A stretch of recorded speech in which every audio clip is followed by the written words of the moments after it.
You're tuned in to Testosterone on the Web. I'm joined by my best friend in the world, Jesse Logan. I'd like to thank you all for joining us here at TestosteroneSports.com. Yes. Well, since the NFL offseason is very short, it feels nowadays, we decided as we were getting together to talk about what we wanted to discuss. You've got your draft. It's going to be, in the next few months. It's a good time to strategize. So we wanted to come up with some things on a conversational level that we could talk about strategy-wise.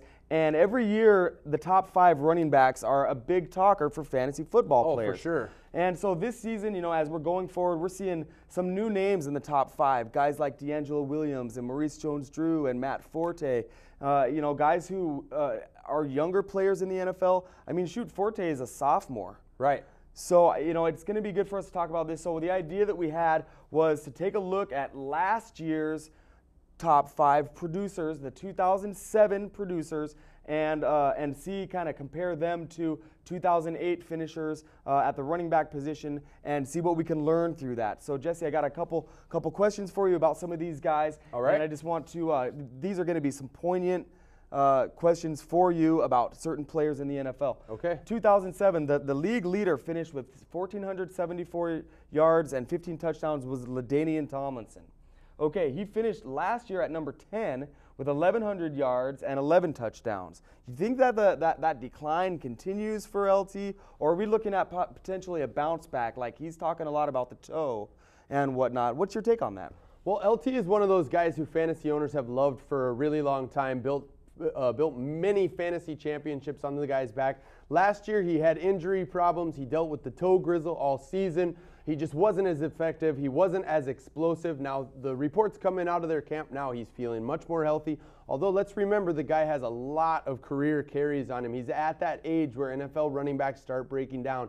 So I think it is a good idea to take LT no earlier than your late first round, or my advice would be early second round. He's a much better number 2 back than a number 1 back at this stage in the game. But, Jeff, I do think he's got a good chance to put up 1,300 yards and double-digit touchdowns. Yeah, and in leagues where his average draft position it is pretty much late first round right now. So you want to keep an eye on what's going on there. You don't want to be the guy reaching too high. Yeah, you don't want to take draft. him at 3 or 4. Right, exactly. So the next player I want to talk about is Willie Parker. 2 years ago, 07, he finished number 4 with 1,316 yards, but only 2 times in the end zone. Okay, last year he fell off the map. Right. He drops all the way down to number 26, 791 yards, 5 touchdowns, an injury-riddled season. What do you think out of the Steelers' running game? Is it going to be him again, or will the rookie Richard Mendenhall get in there? Well, I like Mendenhall a lot as a sleeper. We talked about him and his big frame last year. He was derailed by a shoulder injury that ended his season, I believe, in week 5.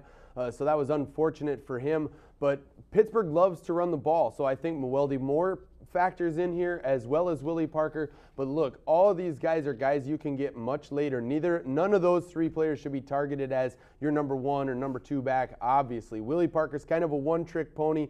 It feels like his run as a top producer in fantasy football is over. You want to proceed with a lot of caution with Willie Parker. And if you can land a couple of those Pittsburgh backs, in round 8, 9, 10 of your draft, that's a better strategy. Don't you foresee a more of a committee approach as they transition from Willie Parker over to Mendenhall? Absolutely. Yeah, it should be.